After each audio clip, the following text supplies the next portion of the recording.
Okay, here we have it. Chronicles of a Guitar Hack. Episode 1. And guess who the guitar hack is? Me! Yeah, I started a band. So, this will probably be my last band. So I decided to chronicle the journey. And of course, part of the journey is getting guitars ready to play in the band. This is going to be one of my guitars that I will be playing in the band. And I'm going to change out the saddle pieces.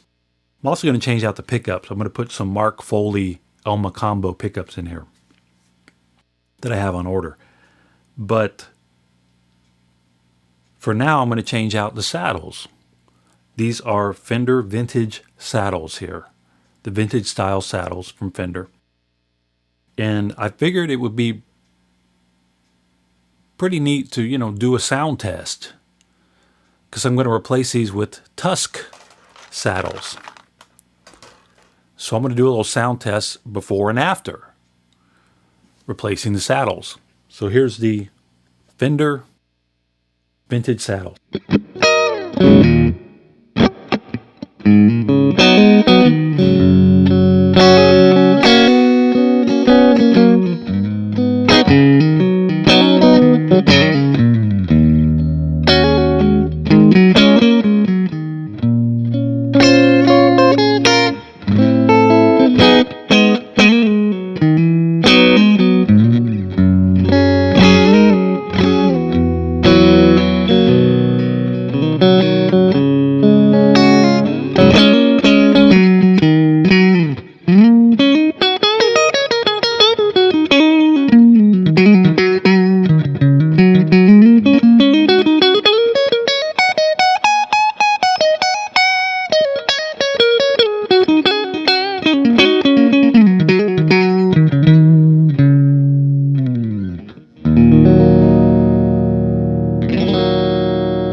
That's the Fender saddles.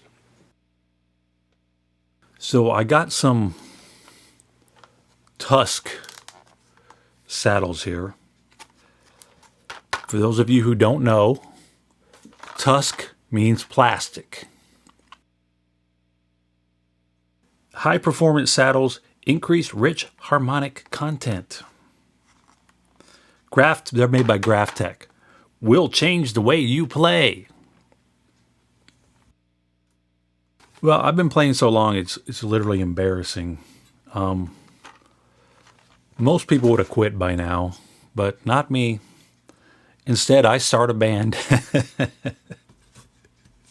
And believe me, some of the guys I asked to be in this band, they're like, dude, I'm done. Like, I'm not playing in a band. So you know what? The first thing I'm going to do is I'm just going to measure the height here. We have 12 30 seconds. I'm going to write that down so I don't forget it. 12 30 seconds on this one. Which is pretty high. I mean, I usually play medium high action on these guitars. So the first thing I'm going to do is just take the string off here. I'm going to do them one at a time here. Take this string off. And like I said, I mean, I've been playing guitar since I was 9. I took my first lesson when I was 9. And, when you're young, you have these ideas about guitar. And, wonder if I should measure how long it is here. I'm not going to worry about that. You have these ideas about guitar when you're young, and you have no idea how the actual world works. You don't have any idea. I saw these guys on TV. Saw these guys, playing guitar. listen to the records. Then you watch movies about, their lives and what they're doing. And, you read they're in magazines. These people are in magazines and all this type of stuff. So I don't think you really, as a kid, you have no real conception of what it takes to, be a musician. The blood, sweat, and tears, if you will, of being a musician. You just see these guys or girls, playing their instruments in front of huge audiences, in front of large audiences usually. And you don't have any conception of really what it takes to do that. You have no conception of what it takes to be that person, playing in front of a huge audience. To make those songs, to record those songs, to write those songs. You just know, wow, that's cool. Yeah, I want to do that. So that's, it's pretty much always been my dream.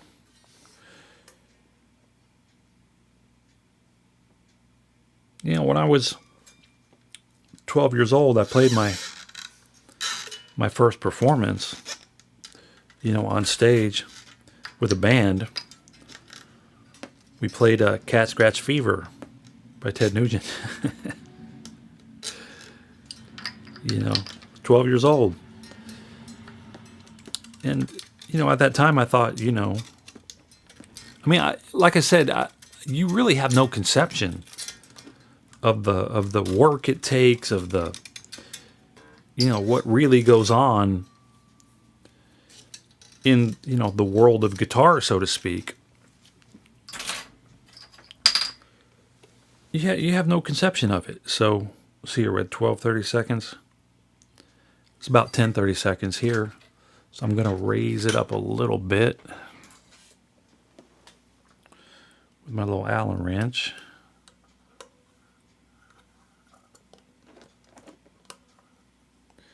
You have no conception of what it takes to... That's a little high. Oh, that's about right. You have no conception what it takes to actually, do this. Can you tell the difference?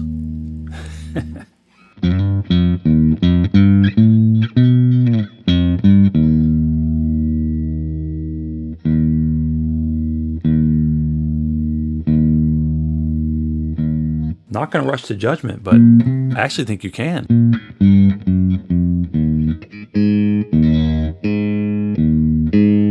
This is a Fender. That's the Tusk.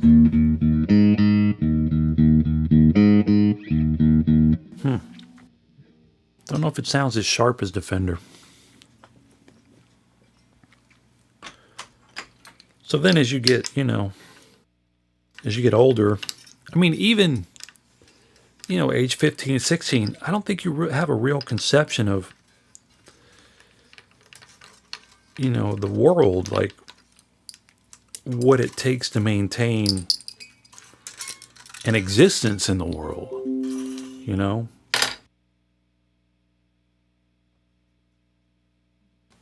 that people are paying money for rent and food and this and that, but you don't really...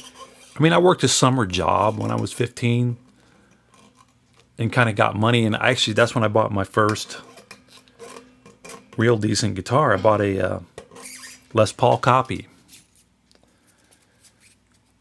Black Les Paul copy. I love that guitar. It was sitting in a store. At that time, we lived in Spain, and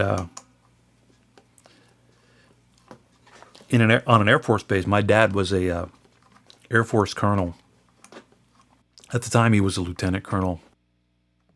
And on base, they had they have these little stores on base, where you can buy stuff, and they call it the BX, the Base Exchange, and they had a little audio visual place, a little place that sold stereos, but there was no guitars, so we had to go. Oh, we're having our first problem. It doesn't fit in there. Oh, there we go. So we had to go, out. When you go off base and shop, you call it the economy. So you had to go into the economy and look for a guitar. So I was out there. Screw doesn't fit in there. The first screw fit okay. This one's a little tight. See if I'm getting it at the right angle here. So you have to go out. There we go. Into the economy to buy stuff, buy something you wouldn't get on base. And there was some department store. It wasn't even a guitar store. It was some department store. Had this black Les Paul copy, sitting up there. And in terms of American dollars, it was $242. And so I decided, well, I'm going to get a summer job here, and buy this guitar. So I had a summer job, and I bought the guitar. And boy, was I happy. I love that guitar. Now, here's the catch. I didn't have an amplifier. And my parents were not going to buy me an amplifier. Because if my parents bought me an amplifier, guess what?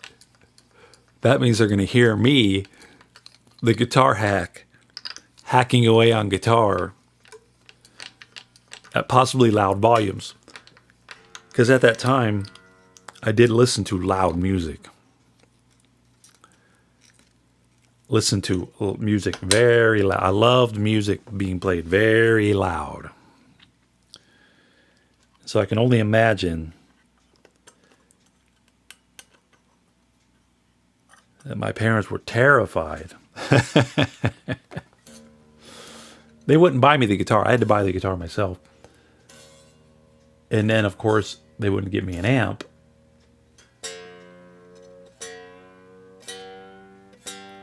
Because they didn't want to hear.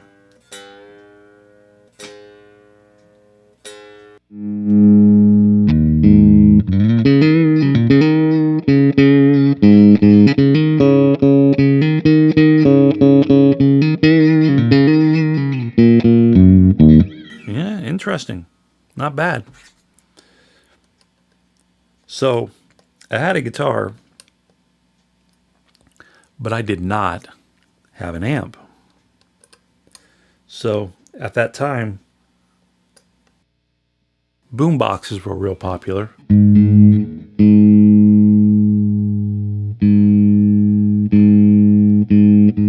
Not a bad sound. Not a bad sound. And so I took a boom box that had a cassette player in it, and what you would do is you would open up the door to the cassette box, the where the cassette went into the machine, and you would push down this little tab in the bottom of it and push record on your little boom box.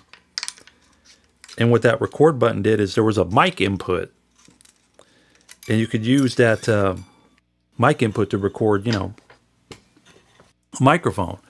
So what I would do is I took a 1/4-inch cable, guitar cable, and then I put an 1/8-inch adapter on the end of it, and pushed down the play and the record, and I had an amp because the microphone the boombox would open up to the microphone. It'd be an input, but instead of having a microphone, I had the guitar, which had the pickups in it, which were, amplifying the guitar. And so I had, a real makeshift amp.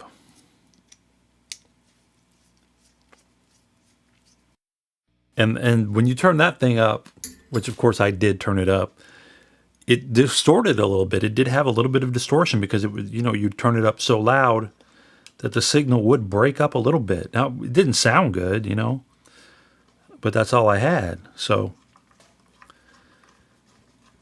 I'm sitting there playing my little guitar through my boom box, a little Les Paul copy, and that was when I was 15. And I still had no conception of what, it would take to be, a professional musician or a successful musician. Or this one's not going through. There we go. I still had no conception of what it took to be a professional musician. I know I just wanted to be one. I just wanted to be a guitar player. Like, that was it. You couldn't talk me into being anything but a guitar player. Like, I didn't care what you said. And of course, my parents told me, because they're older, they're experienced in the world, and they knew, hey man, being a guitar player ain't easy. It's not easy to make money. It's not easy to pay your rent, to do this, to do that. It's not an easy life. So of course they warned me against being a guitar player and tried to talk me out of it. Because, they knew. They're paying bills, They're making car payments. They're doing all these things. And they know what it takes to, to be a musician. They know it's a hard life. Even though they didn't know exactly, what it would take. They knew being a musician was not an easy road.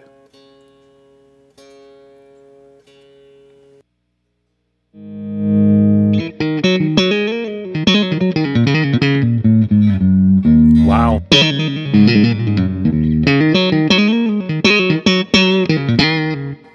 Not bad. Actually, not bad.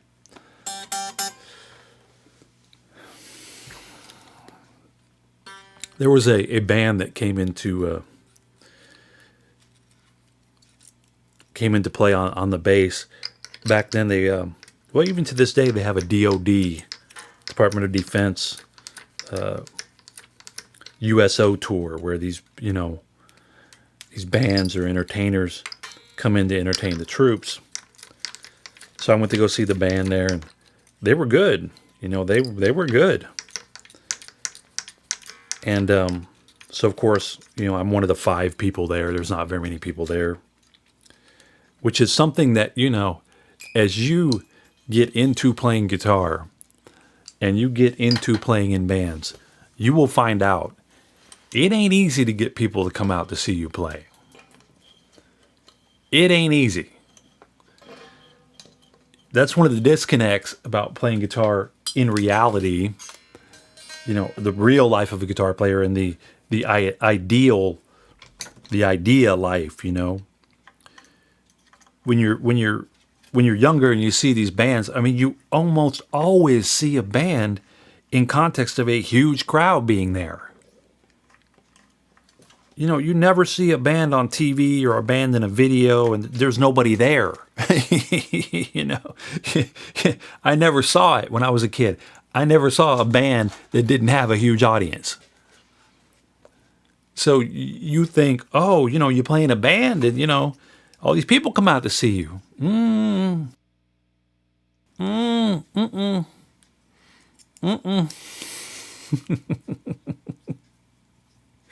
Nope.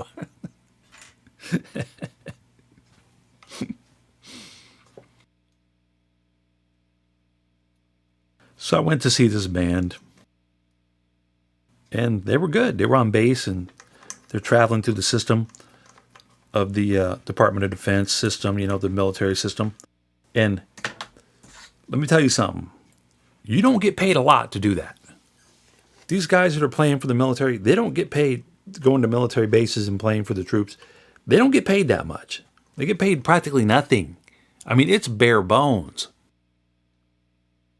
And so I'm asking him, hey, man, what kind of guitar you got? Oh, wow, that's so cool. Yeah, you guys are great, this and that.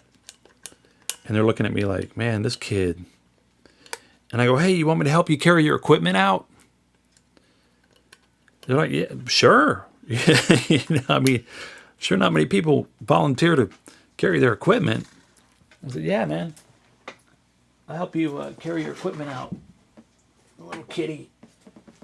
Kitty's got the string. Come here, little kitty. He's got the string.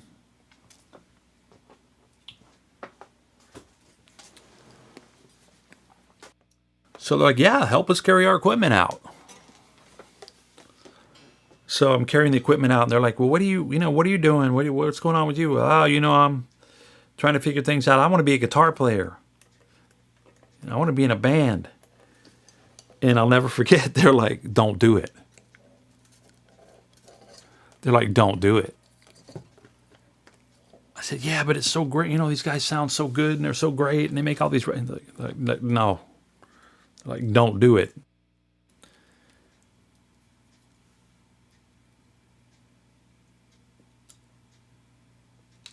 I wonder what my life would have been like if I had listened to those guys.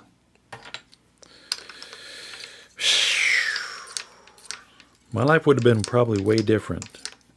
But of course, nothing could stop me. Nothing could dissuade me. I mean, when you're a kid, that's just the way it is. When you're set on something, you don't, like I said, you don't have the conceptions that an older person does of what it takes to do anything. So of course, I'm like, oh, yeah, of course, okay, yeah, whatever.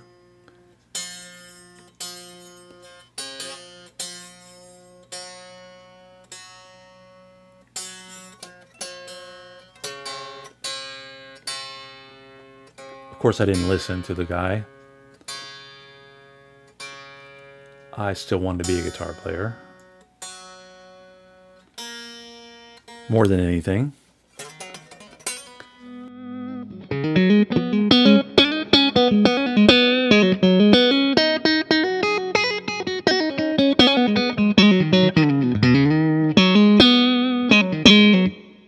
It's not bad. I got to tell you, these things are not bad. So I continued on my way. And then I actually got a Fender guitar. That's all I ever wanted, was a Fender Stratocaster. All I ever wanted was a Fender Stratocaster. I bought the Les Paul copy because it was in the store, and that's all they had. Like I said, it was in a department store. This was pre-internet. When I was growing up, we didn't have the internet. There was no internet there for us to get on to buy anything. There was no Amazon. There was no YouTube. There was no Facebook. There was no MySpace. There was no internet. You couldn't. There was barely any computers around, But at that time, I thought Jimi Hendrix was the greatest guitar player in the world. I always wanted to be like Jimi Hendrix, man. Still looking, even to this day, right? I got a white Strat here. Hendrix-like, I guess, or... when I picture Hendrix, I always picture him with a white Strat for some reason. So I always wanted a Stratocaster. And of course, my parents would never buy me one. So finally, I can't remember why. Maybe after so many years of me just, sticking with guitar and playing a lot and, playing in the bands and doing this and doing that. They finally relented, I guess, and bought me a Fender. But it was not a Stratocaster, it was a Fender Lead 2. It was not a real Stratocaster, it was a cheaper line that Fender made called the Lead 2. But believe me, I mean, for me, it was a real Fender. It was something, something special. And man, I love that guitar. It was a black with a maple neck on it. Fender Lead 2 has one pickup in it. That's it. Which is, enough. Back then I played a lot of rock, I loved rock, hard rock. So I played a lot of hard rock, so having one pickup was plenty, And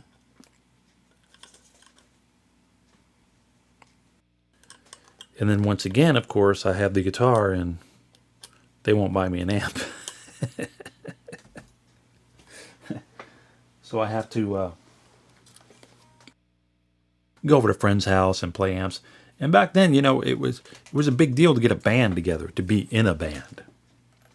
Nowadays, you see a lot of kids or people, playing guitar, and they're in their room playing, or you see these people that set up with these loops, and they're looping themselves. There's some guy on YouTube, I forget his name, but I think it's a Greek name or something. And he sets up in a park, and he has his loops and he has his backing tracks and he's doing it all himself, which is fine. When I was growing up, it's like, musicians sought each other out, to jam, to see what they could do, to get a band together, to get something going, and so I would have to go over to a friend's house or go over to a friend's house who had amplifiers, and I get to plug into their amp, I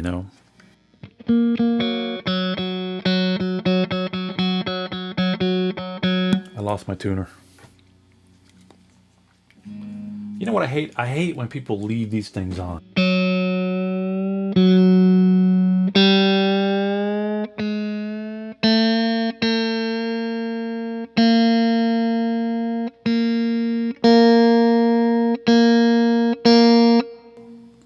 I hate when you go to a show and somebody does this. I hate it when people have this at the end of their guitar during a whole show. Like that just bugs me. It's like, why can't you just take this thing off? It just bugs me.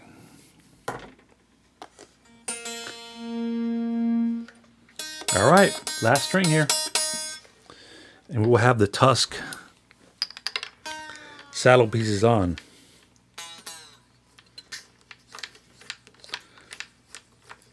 So, when I was 17, really didn't have an impression of anything. I went off to college for a year. And then my parents said, well, what do you want to do? I was like, well, I want to go to GIT.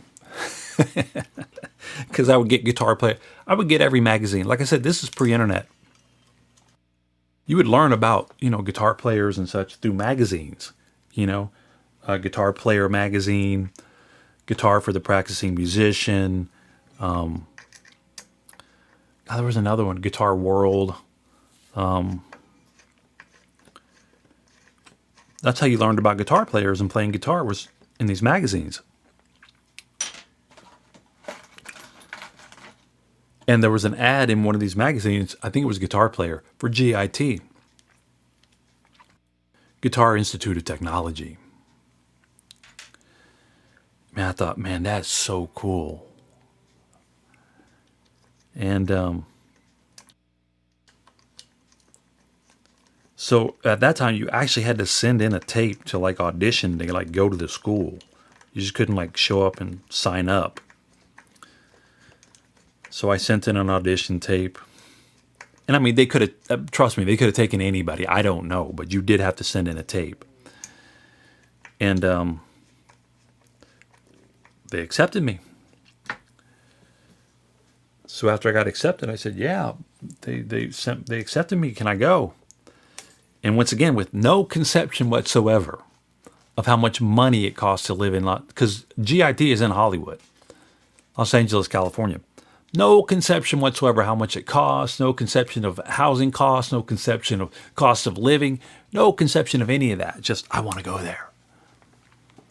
And my parents were nice enough, gracious enough, kind enough to send me there. I can only imagine how horrified they are. I mean, think about it.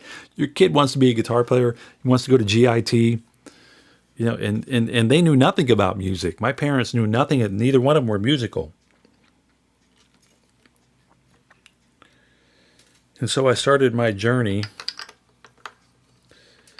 you know, in Hollywood, California, in Los Angeles, California, going to GIT. And well, that was a fun time in my life, man. Some things I'll never forget. There were some teachers there that were absolutely phenomenal. Joe DiOrio was my favorite teacher there. Joe was a great teacher, man. He was just, I really, really loved Joe's teaching style, what he had to say and how he played. And see where we're at here. I can't read this. Maybe I'm running out of batteries. Huh?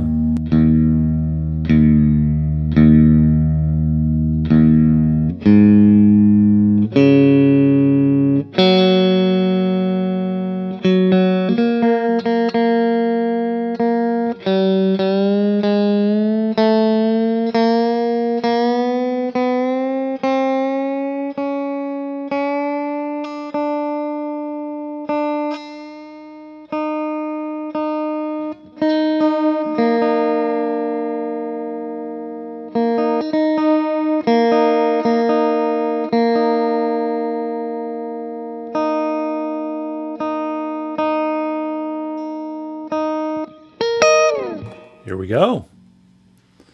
I'm not intonated here. My action's not really set up, but I'm just going to play something here for you.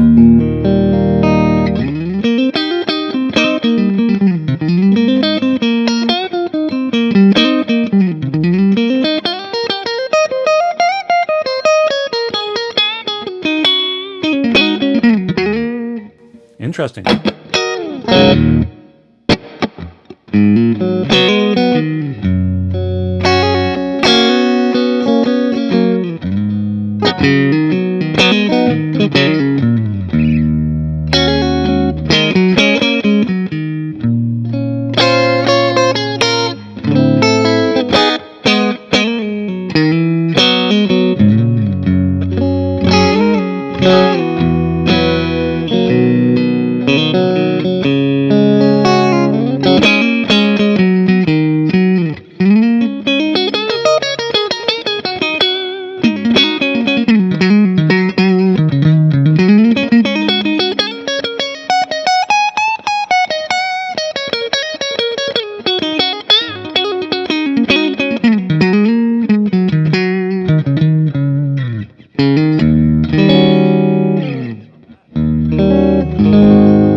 Very interesting.